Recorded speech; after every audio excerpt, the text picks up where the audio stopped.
Hello and welcome to the History of the Germans, episode 220, The Burgundian Experience. In this episode, the 15-year-long war over the Burgundian succession will come to its end. You may have thought that was done last time, but no. The revolutionary spirit of the Flemish cities is not yet broken, and their most audacious move is still to come. And this time, they are not going up against an archduke and a regent, but against the newly elected king of the Romans. Maximilian of Habsburg's experience in Burgundy swung between moments of utter delight and happiness and the depths of death, destruction and despair. It shaped this young duke who arrived aged 18, full of dreams of chivalry, and left, aged 31, a battle-hardened general with a clear view of where he wanted to take the empire. Get ready for the ultimate roller coaster. But before we start, just a quick update on the History of the Germans tour. I must say I was completely overwhelmed by the response. Effectively, we were overbooked within 24 hours. That left me on the one hand elated that so many of you want to come along, but also with the unpleasant task of having to prioritize. As I mentioned before, we were giving patrons priority, and as it happened, there were actually so many patrons signing up that we could not even accommodate all of them. As they say in Jaws, I think we need a bigger boat. Well, since we have no bigger boat, I have decided to do another tour next year, summer 2027, likely on a similar route. I will let you know about it sometime in July this year. So to all of you who we could not take along, let me say that I'm really, really sorry. But hopefully it's going to work next time. And with that, back to the show. Our last episode is now 3 weeks old. A couple of things have happened that may have diverted your attention, so I should probably give you a quick reminder of where we are. Maximilian of Austria, the son of the Emperor Friedrich III, had married Marie of Burgundy, the heiress of the richest state in northern Europe. These lands, that at their largest extent comprised modern-day Belgium, Netherlands, Luxembourg, Picardy, Burgundy, Franche-Comté and very briefly Lorraine, were a massive thorn in the side of the French monarchy. During the 100 Years' War, an alliance between Burgundy and England had almost forced the Valois kings of France into submission. When Maximilian took over the management of Burgundy, the French king Louis XI moved heaven and earth to crush him and to break up Burgundy. By the year 1485, it looked as if Maximilian had largely won this war. His last struggle had been with the two greatest cities of his realm, Bruges and Ghent. Their popular uprisings, fueled by French money, had attempted to separate them from the Burgundian state. Through a combination of smart military tactics, brute force, and the fostering of internal conflicts, Maximilian had occupied first Bruges and then Ghent. The French troops sent to support the Ghent rebellion had to leave by the back door. And the smart king Louis XI of France had died, and his son Charles VIII was now a minor, which slowed down French aggression. With Burgundy pacified and France contained, Maximilian could, for the first time in a decade, turn his attention to the empire and to his ancestral homelands in Austria. Things in Austria had gone from bad to worse. Maximilian's father, the Emperor Friedrich III, had spent the last years trying to fend off simultaneous attacks by the Ottoman Empire and the King of Hungary, Matthias Corvinus. Matthias and Friedrich had a very ambivalent relationship.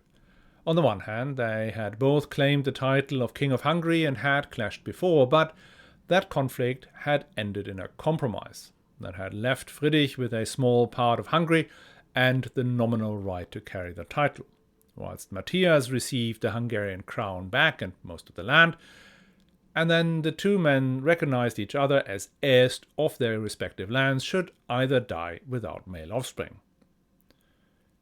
But these agreements were not sufficient to contain Matthias' ambitions. He commanded one of the largest, the best equipped and best trained armies in Europe, and he was keen to put it to good use.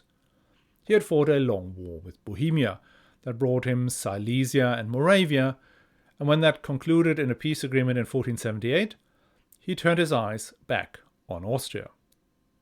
In 1482, Matthias sent his forces towards Vienna. The always skinned Friedrich III fought back, but realistically never stood a chance on his own.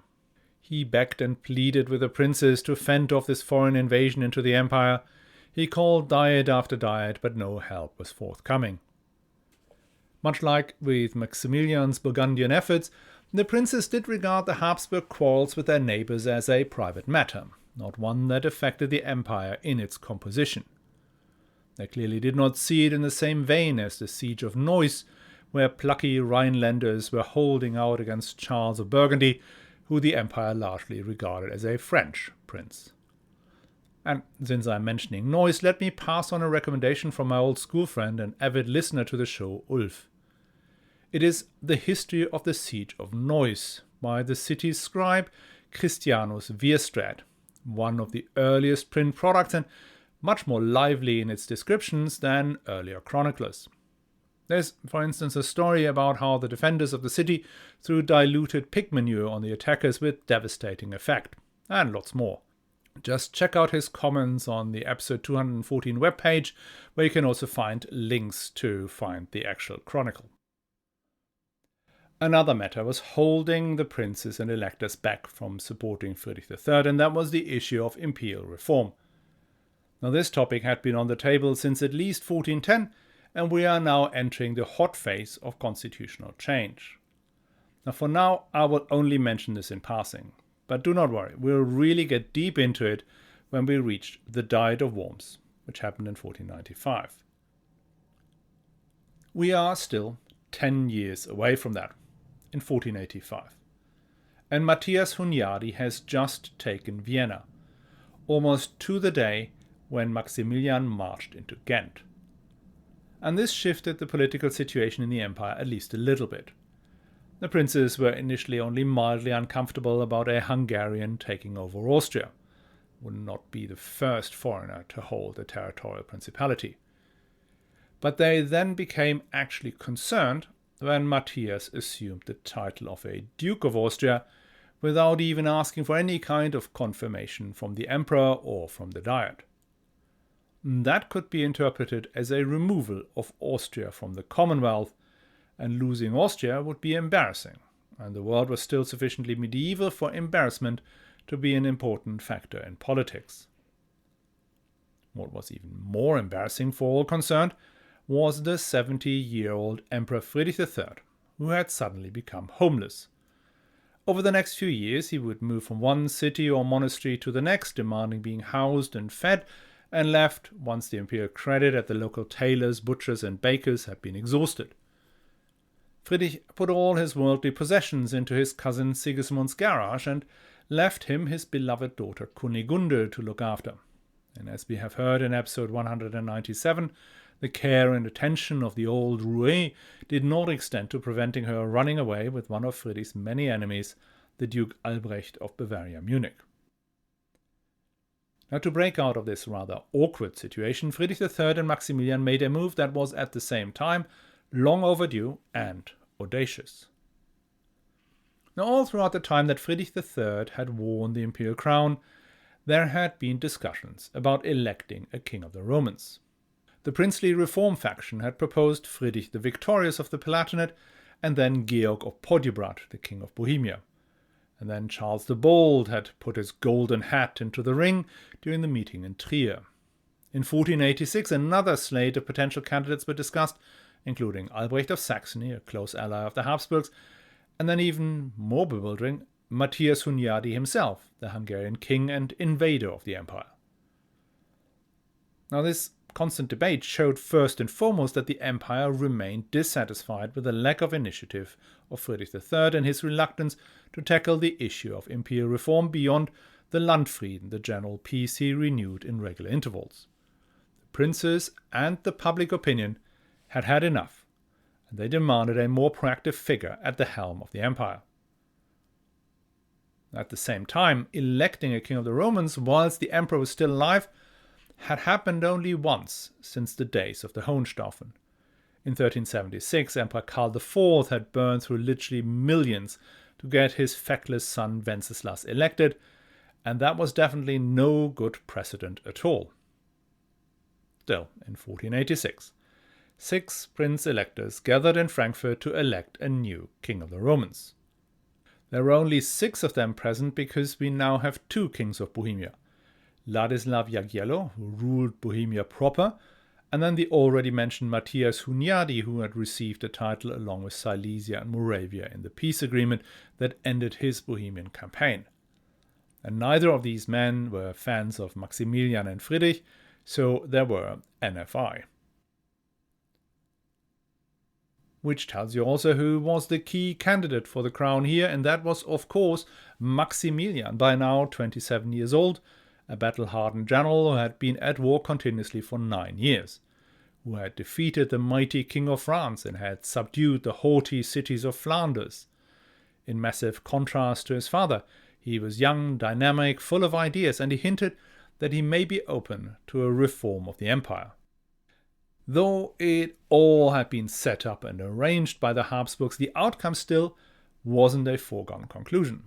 Some of the electors, including the now very, very aged Albrecht Achilles of Brandenburg, had their reservations about electing Maximilian.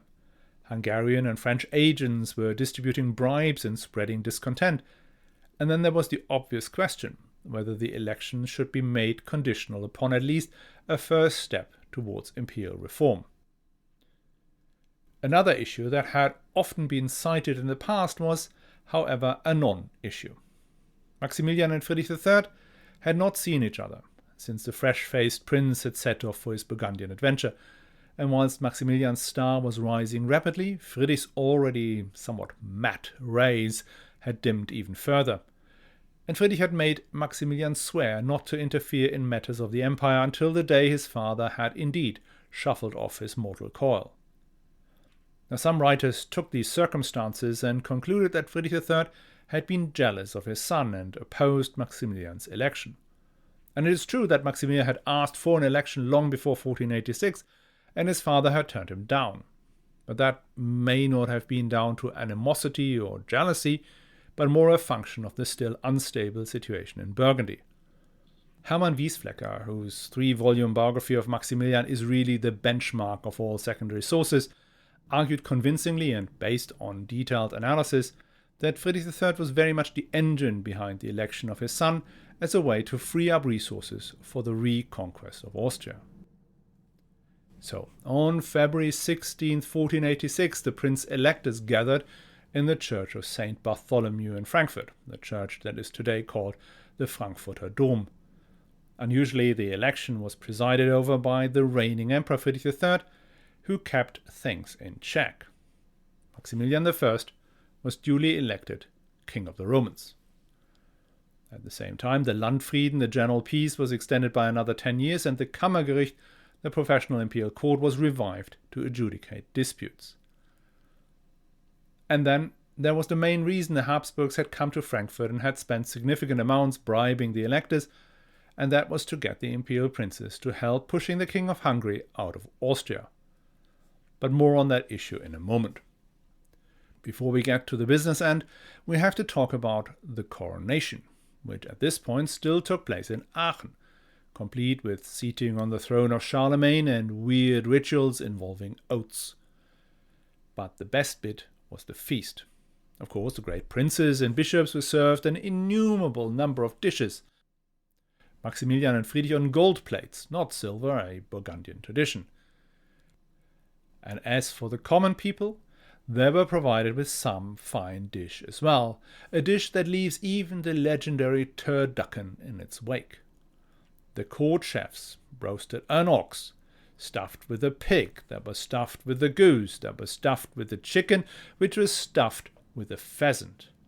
Now that is what we call stuffing. That ox wasn't the only one who got stuffed right royally that day. The Emperor Friedrich III was the other. No help for the eastern lands was forthcoming. Not even his son Maximilian wanted to go with him to Innsbruck to muster an army against Hunyadi. Instead, Maximilian returned to his new home in the Low Countries. For a few days, Friedrich wandered aimlessly around the empire before he reluctantly accepted his son's invitation to join him in the splendor of his Burgundian court. The father-son dynamic over the next few months was unusually modern. Because, in an aristocratic society that is built on inheritance, you rarely hear stories of sons and daughters proudly showing off their achievements to their parents. But that is exactly what happened now. Maximilian dragged his aging and homeless father from one astounding rich and beautiful city in his realm to the next. Everywhere he ordered the full monty of grand entrances, tournaments, dances, visits to the arsenals and cloth halls, introduction to the great artists alive and dead, peeks into the vaults of the Burgundian treasure houses, etc., etc. As a proud homeowner, I find this exceedingly relatable. But Maximilian's decision to leave the ancient positions of the House of Habsburg to the enemy was not just because he craved the recognition of his old man. It was also driven by a fundamental geopolitical view that Maximilian had developed over the previous decade. As we have followed the House of Habsburg over the last almost 20 episodes, their focus had been the south and east: Bohemia, Hungary, Tyrol, Switzerland, further Austria, Dalmatia, which put them into conflict with whoever ruled Bohemia or Hungary, Venice, the Swiss, and the Wittelsbachs. Burgundian politics had one very different primary focus, and that was France. In the same way that Burgundy's existence was an existential threat to France, a powerful French king was an anathema to the Burgundian rulers. The foreign policy of the Grand Dukes of the West aimed to isolate and surround France through alliances with England, Brittany, Savoy, and the Spanish kingdoms. If they had had any involvement with the eastern end of the empire, it was driven by romantic notions of the Crusades, not hard politics. Maximilian's formative years had been spent in his war with the French, and he had swallowed the Burgundian worldview hook, line, and sinker. In his mind, the victory in the West was a precondition for success in the East. Let me just think, where have we heard that one before? And looking at the situation, 1486-87, Maximilian was right. Given the reluctance of imperial princes to help against Hunyadi, any chance for the Habsburgs to regain Austria depended on a firm hold over the Low Countries and their tax revenues.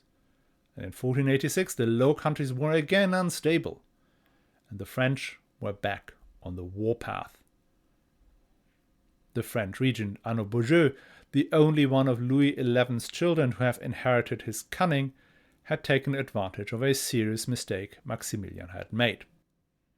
In the previous year, specifically on August 22nd, 1485, an English king had uttered the famous words, "A horse, a kingdom for a horse," before being put 8 feet under a car park. The Battle of Bosworth Field was a major setback for Maximilian. He had kept a close relationship first with Edward IV and then with Richard III of England, in large part because Margaret of York, the sister of these kings, was his mother-in-law and a major pillar of his regime. And even after Richard III had fallen and Henry Tudor had taken over as Henry VII, Maximilian still supported the Yorkist opposition, including the impostor Perkin Warbeck. That, of course, did not endear him to the new rulers of England, who then pivoted the usual alliance structure and lined up with France against Burgundy. Maximilian then firmed up his friendship with Duke Francois of Brittany and the Spanish monarchs to fend off the renewed threat. So right at the time that Maximilian was showing off Brussels and Bruges to his dad, the French attacked his southern border.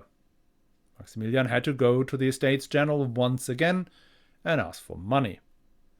Reluctantly, he was given some cash and he recruited mercenaries, some Swiss, but many from southern Germany, where a new pool of military forces was getting established, a pool that would become known as the Landsknechte. Swiss Reisläufer and German Landsknechte have one thing in common: they fight for money. And money, as we know by now, is what Maximilian keeps running out of all the time.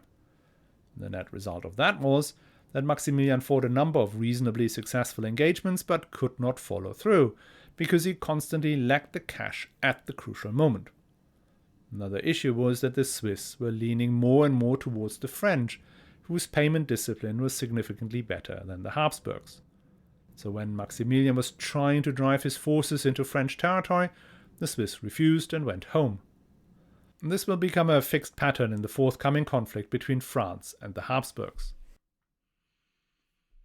And then, in the summer of 1487, things went properly off the rails. A detachment of 1,300 riders and 1,600 infantry, led by some of the most important Burgundian nobles, fell into an elaborate trap. The entire division was either cut down or taken prisoner. The defeat then set Flanders alight. The horns of rebellion sounded once more. The lower classes in Ghent and Bruges took over the government again. Jan van Coppenholer, the leader of the last rebellion, returned to Ghent and established a revolutionary government complete with a revolutionary guard called the White Squires that kept order through blood and iron. The French, who had harboured and supported Coppenhole for a decade, offered the city of Ghent the status of an independent republic within the French kingdom. Maximilian was once more confronted with an uprising by his richest cities. And as before, means to defeat them had to come from that other part of his lands, from Brabant, Hainaut and Holland. But they too were now exhausted. The constant wars and the marauding mercenaries who made no difference between friends and foes had left them destitute and disenchanted with Maximilian's rule. And that is when Maximilian came up with a madcap plan. He decided to go straight into the maw of the Flemish lion.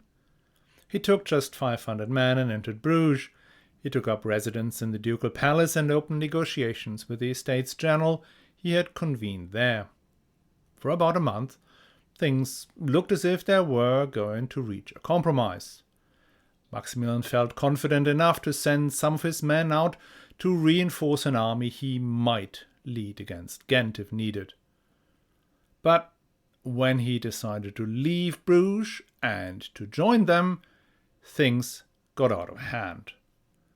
The city closed its gates, and they gathered on the market square. All 52 guilds with banners, weapons and guns. Maximilian, accompanied by his remaining 150 Landsknechte, appeared on the square and tried to reason with them. The citizens complained about the greedy bureaucrats and the oppressive taxation levels, the marauding mercenaries and the disruption of the trade with France. Maximilian listened and promised to resolve these issues. How, God knows, but there was a kind of thing one says in that situation. The people went home, but by the next morning they had concluded that Maximilian was not going to do anything they wanted. Once again, the grand bell, the Roland, rang across Bruges. The shutters went down on the shops and the citizens donned their armour and gathered on the market square. They plundered the houses of Maximilian's allies and demanded to see him. Once more, he appeared on the square. This time he left the Landsknechte at home and brought just 20 local noblemen. The mob demanded he handed over his senior administrators so they could be tried and hanged, which he refused. Rumour spread that he had ordered a great army to come down from Antwerp, and that if they let him out, he would order his soldiers to massacre them all. You can imagine the screaming accusations, Maximilian's increasingly irritated defense, and the city leadership trying to calm the situation. Fortunately, bloodshed could be avoided, and Maximilian returned to his palace. The next day began as a replay of the previous two. Maximilian once more tried to reason with the increasingly enraged citizenship. The Burgundian had by now received a message from the revolutionaries in Ghent telling them not to let the king escape. Maximilian promised not to leave Bruges, but that promise was not enough. The locals pressed forward. They took Maximilian and they brought him to the house of a spice trader called the Kranenbu. That is where he would remain for 16 long weeks, a prisoner of the city of Bruges. That was an event that made all of Europe gasp. Maximilian had been crowned King of the Romans, a process that had elevated him to God's anointed, almost a different kind of being to mere mortals. the great unwashed, laying hands on his royal person and locking him up in the house of a commoner, was not just shocking, but sacrilege. It is not clear who had given the order to grab the king, whether there had even been a plan to imprison the city's overlord. My guess is that the citizens of Bruges were as stunned by developments as Maximilian himself. But now that they had committed their unspeakable crime, the only way was forward. They demanded that Maximilian gave up his guardianship of his son Philip, who he had safely sent back to Mechelen before the chaos had broken out. They demanded an account of what happened to the money. They wanted him to hand over the German administrators, who they accused of theft and corruption. They wanted him to make peace with France, and even to give Ghent and Bruges the monopoly over the textile trade. Maximilian refused. They raided his lodgings looking for weapons and treasure. Maximilian refused. They took away his last remaining companions, saying that a few heads need to roll in order to appease the people. Maximilian refused. They put metal rods in front of his window and set up gallows below them. Maximilian refused. They tortured and then hanged Maximilian's advisors.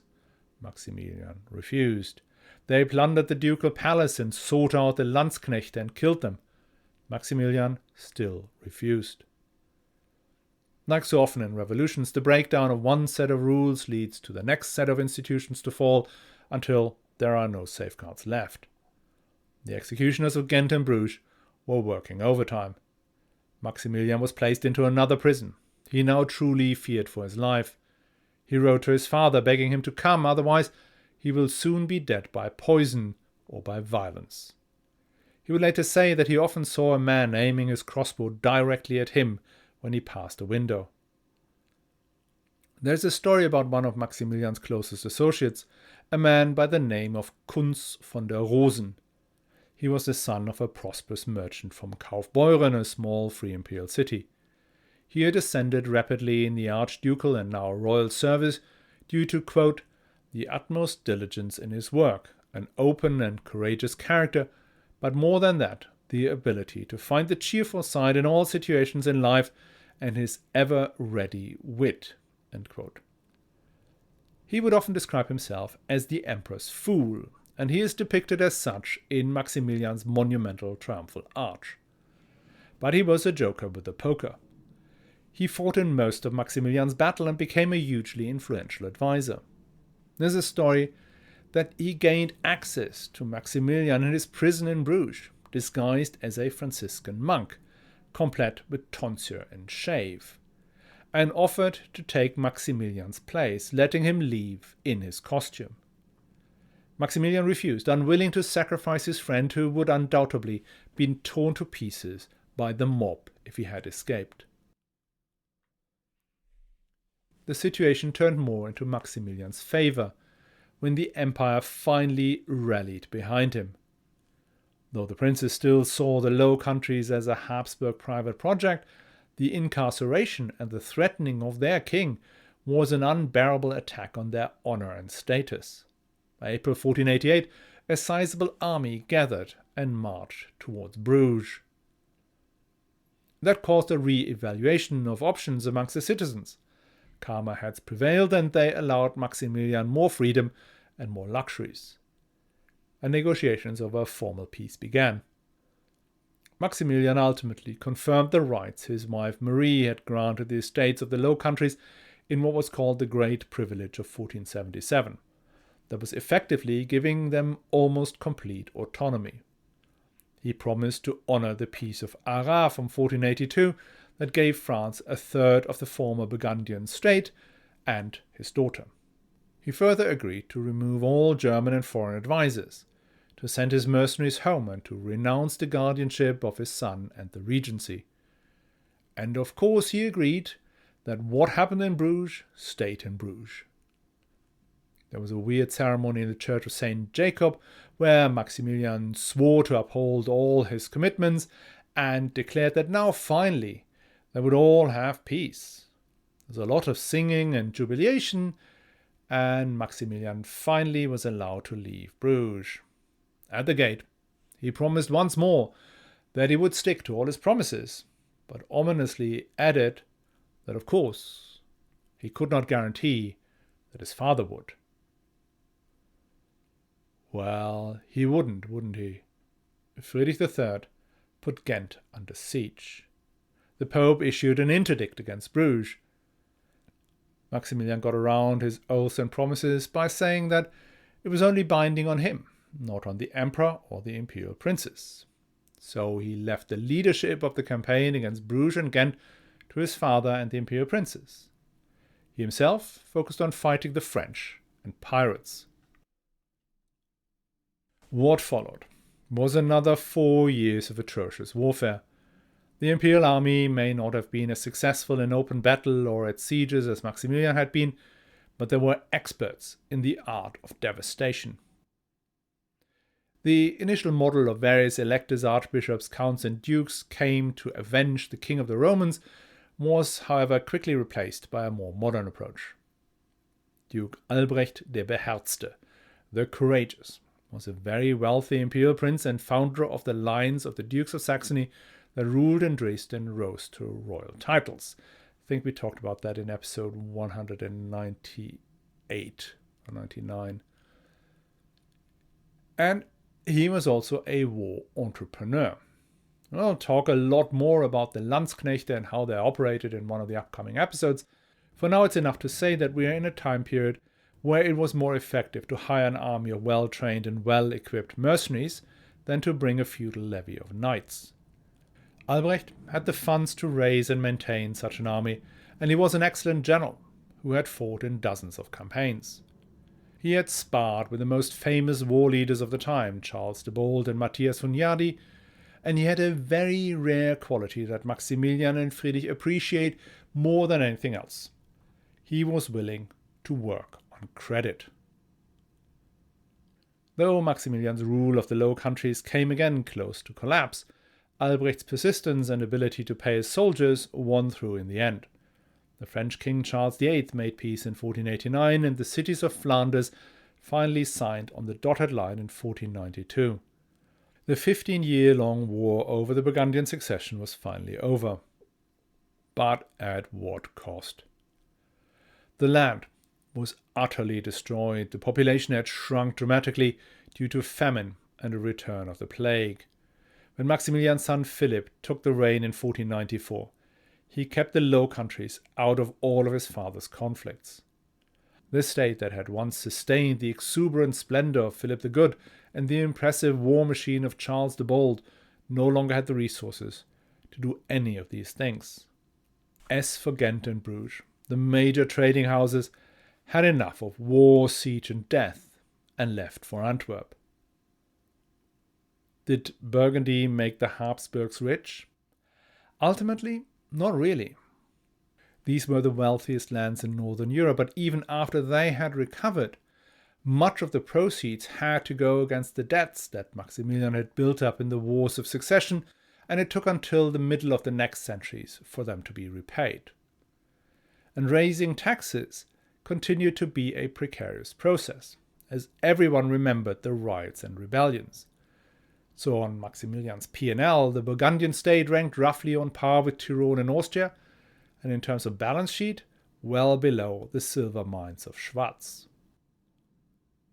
The legacy of these 15 years was, however, only partially fiscal. Maximilian had lived and fought there between the ages of 18 and 31. This is a time when the frontal lobes fuse. It is the time we today may spend at university in our first jobs, and I may just be speaking for myself, but that was the time when my view of the world, of friendships and values was formed. And in my case, that was a normal experience. But for Maximilian, that period was, even by the standards of the time, an exceptional experience.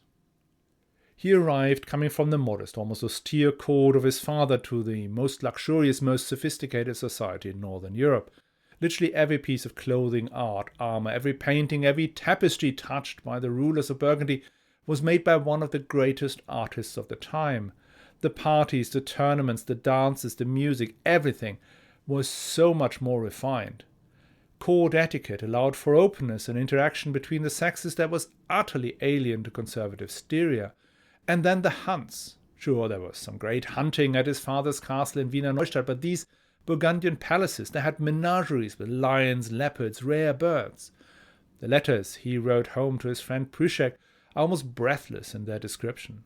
He goes through the classic trope of country bumpkin in the big city, complete with falling in love with a much more sophisticated, beautiful lady. There's a bit of a whiff of Crocodile Dundee here. All this luxury was, however, not an empty display of meaningless consumption. The Burgundian court was the final manifestation, arguably the high point in chivalry culture. Each one of the Grand Dukes would dream of going on crusade, of fulfilling their true purpose of protecting Christendom. Their art is suffused with medieval ideas, not with the aesthetics of ancient Rome and Greece. This is in a way a backward-looking world, and in that respect not far from the world of the 95 lords of Austria that Maximilian had grown up in. But at the same time, this was also a very modern reality. The painting techniques of a Jan van Eyck or Roger van der Weyden were in many aspects much more advanced than their Italian contemporaries, whose subjects focused on the more secular, individualistic world. The economy that underpinned the state of Burgundy was equally a modern one. It was trade and industry that created Bruges, Ghent, Ypres, Arras, Brussels, Tournai, and these other dozens of cities larger and richer than Vienna. Equally modern and forward-looking was the military with its advanced artillery and disciplined infantry. It's this mixture of idealism and realism that Maximilian fully embraced and made his own. He would be remembered as the last knight who wanted to resurrect the medieval empire of Barbarossa and Otto the Great, and to go on crusade to Jerusalem, whilst he was at the same time the father of the Landsknechte who fought with them on foot, the men who helped Antwerp becoming the most significant trading centre north of the Alps, and the first ruler to take full advantage of the printing press. Maximilian's modern biographer, the Hermann Wiesfleck, who I've already mentioned, makes the argument that Maximilian picked up much of that sophisticated Burgundian statecraft and implemented it in Austria and Tyrol. In particular, the concept of a central fiscal infrastructure with annual budgets and tax income forecasts had been imported from the Burgundian state, he says. Now, that view has been challenged by recent historians who point out that in particular the Tyrol had a sophisticated fiscal infrastructure already. I haven't got the time to dig through all of these arguments, but I'm convinced that Maximilian came away from 15 years of war and endless discussions with the Estates General with a clear understanding that such matters, boring as they may look, are what ultimately decides the outcome of war.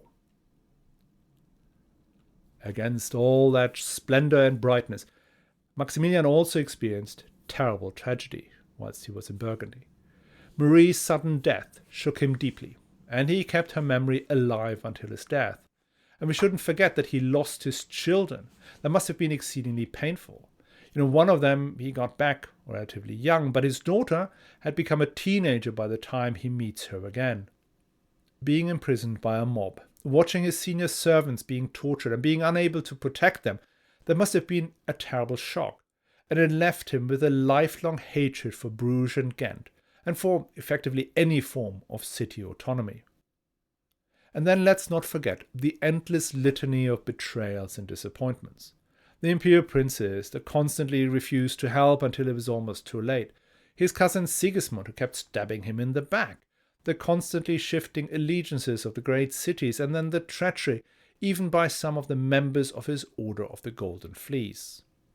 So given all that, Maximilian could have easily ended up like his father, a withdrawn, depressed ruler who trusted no one. Instead, he remained a man with many lasting real friendships, and his famous Leutseligkeit, his ability to speak to anyone from beggars to barons. This did not happen. The Burgundian adventure still left him with the conviction that war was always the only solution. The solution to his conflict with France, the solution to the occupation of Vienna, the solution to the French invasion of Imperial Italy that we will talk about soon. For Maximilian, war was not a means to achieve a near-term, tangible political objective. It was fought for the complete destruction and defeat of the enemy. The idea was probably the most enduring idea he took away from Burgundy. The struggle between France and Burgundy he inherited and that shaped his formative years was a war for survival. Both sides were convinced that only the complete defeat and erasure of the other guaranteed their existence. For Maximilian and for many of his successors, the West was where the decision over world domination and subsequently over their own survival was going to be made, not in the East. And this will leave the Habsburgs with a strangely lopsided strategy that left the Balkans and Hungary to Turkish aggression for a fairly long time, even let them besiege Vienna, whilst throwing so much of their resources into the struggle with the kings of France. Now, as you can imagine, though the war over the Burgundian succession is now over, this is not going to be the last clash between Maximilian and the Valois. But next week, we're going back to the heart of the empire. We'll see how Maximilian and Friedrich regain Austria, prevent the Tyrol from getting sold to the Wittelsbachs, and lay another of the many foundations that will bring them the crowns of Bohemia and Hungary. Soon, we will get to the Imperial Reform, the Swabian Bund, and the last war with the Swiss. And that can mean only one thing. We will finally exit the 15th century. And I know you thought that would never ever happen, but it will. I hope to see you next time.